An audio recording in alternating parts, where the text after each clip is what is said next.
We all dream of that perfect love story, right? The one where you meet your soulmate, build a life together, and everything just clicks. That was my story, or so I thought. For 10 years, Mark and I were the couple everyone envied. We had the house, the 2 amazing kids, the weekend trips, the whole 9 yards. Our love felt unshakable, like a fortress built on a foundation of trust and shared dreams. Mark was my rock, my best friend, the person I told everything to. We laughed together, cried together, and faced every challenge life threw at us, side by side. I truly believed nothing could ever come between us. But sometimes, the biggest threats aren't the ones you see coming. Sometimes, they're the ones that creep in quietly, disguised as something innocent, until it's too late. Life got routine. The kids, school runs, work deadlines, paying bills, it all started to feel like a never-ending cycle. The spontaneous date nights turned into scheduled appointments. The deep, late-night conversations were replaced by tired sighs and falling asleep on the couch. Mark was a wonderful father and a steady provider, but somewhere along the way, the spark that once lit up our world began to dim. I felt invisible. It wasn't his fault. Not really. It was just life. But the feeling grew. This quiet ache of being a mom, a wife, a manager, but no longer feeling like me. I missed the thrill, the validation, the feeling of being truly seen, and that loneliness, that quiet desperation, made me vulnerable. It started innocently enough. A new project at work meant collaborating with a new team, and that's when I met Alex. He was charming, witty, and he listened. When primera tayo lekid, he looked at me, really looked at me, in a way I hadn't felt in years. He'd laugh at my dumb jokes and compliment my ideas in meetings. At first, it was just coffee breaks and work lunches. We'd talk about everything and nothing, our dreams, our frustrations, the pressures of our lives. It was harmless. Primera, told myself. It was just a friendship. Alex made me feel alive again, like the vibrant, interesting woman I used to be before life buried me in responsibilities. The attention was intoxicating, a dangerous drug for a starved heart. The line blurred so gradually I didn't even see it coming. A work lunch turned into a drink after work. A friendly text turned into late-night messages, filled with secrets and flattery. Every ping from my phone sent a jolt of guilt through my veins, but the rush was addictive. I was living a double life. At home, I was the loving wife and mother, packing lunches and helping with homework. But in those stolen moments, I was someone else someone desired, exciting and new. I started lying to Mark.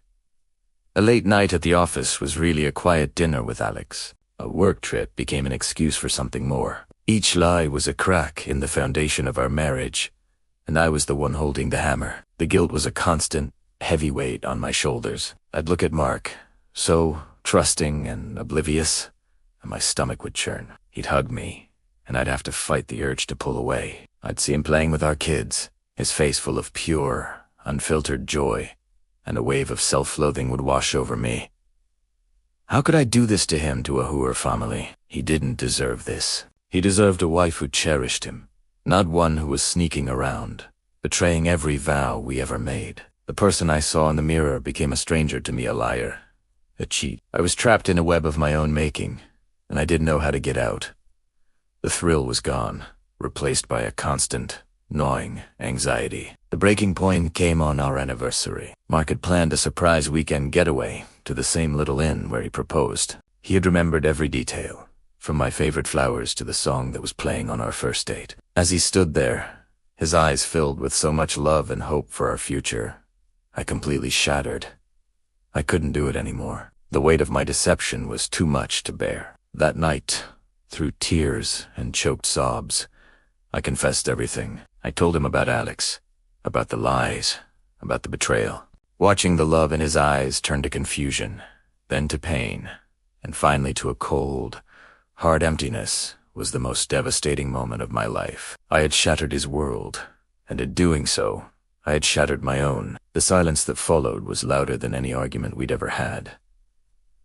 The aftermath was a wasteland. Our home, once filled with laughter, became a tense, silent battleground. Mark moved into the guest room. We were strangers living under the same roof, communicating only through clipped, necessary sentences about the kids. He was heartbroken, and his pain was a constant, visible reminder of my failure. He looked at me not with hatred, but with a deep, profound disappointment that was somehow worse. The trust that had taken a decade to build was obliterated in an instant. The kids could feel the tension, their little faces filled with confusion and worry. "Is Daddy mad at you, Mommy?" my daughter asked one day, and the simple, innocent question broke me all over again. My selfish actions weren't just about me and Mark. They were a shockwave that had rocked our entire family. Facing the consequences was the hardest thing I've ever had to do. I ended things with Alex immediately. It was a hollow, empty conversation, and I realized with sickening clarity that what we had wasn't real. It was an escape,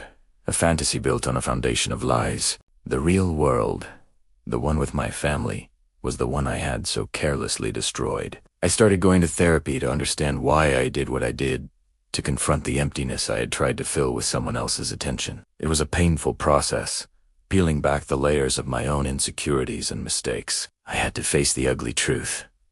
I had been looking for a quick fix for a problem that was inside me all along. I had betrayed the one person who had always stood by my side. Slowly, painfully, we started to talk. Not about forgiveness, not yet, but about the raw, unfiltered truth. I answered all of Mark's questions, no matter how much they hurt.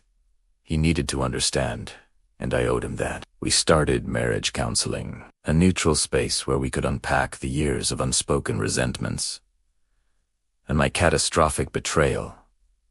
There were days filled with anger, tears, and shouting. There were days I was sure it was over, that the damage was irreparable. But there were also tiny, fragile moments of connection, a shared glance over the kids' heads, a brief, hesitant touch. We were learning to communicate again, not as the perfect couple we pretended to be, but as two broken people trying to find a way forward.